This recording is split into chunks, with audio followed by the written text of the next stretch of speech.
యుఎస్లో నాకు నచ్చింది ఫస్ట్ థింగ్ ఏంటంటే ఈ స్నో పడ్డప్పుడు కార్ క్లీన్ చేసుకోవడం. దూల తీరిపోతుంది భయ చేయాలంటే. ఇప్పుడు క్లీన్ చేసుకోకపోతే ఏమవుతుంది అంటే కార్ తీసుకొని బయటికి వెళ్ళలేము, నడుచుకుంటూ వెళ్ళలేము.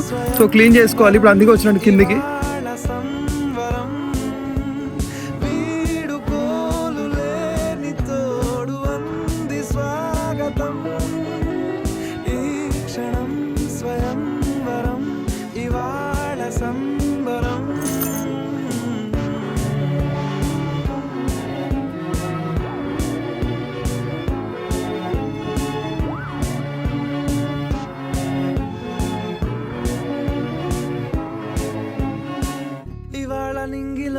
ఈ స్నో అంతా తీయాలంటే 1/2 అవర్ పడుతుంది టైం. ఫుల్ ఉంది. ఫైనల్ గా క్లీన్ చేయడం అయితే సరిపోయింది. చలి కూడా బాగుంది. మళ్ళీ నెక్స్ట్ వీడియోలో మళ్ళీ కలుసుకుందాం. బై.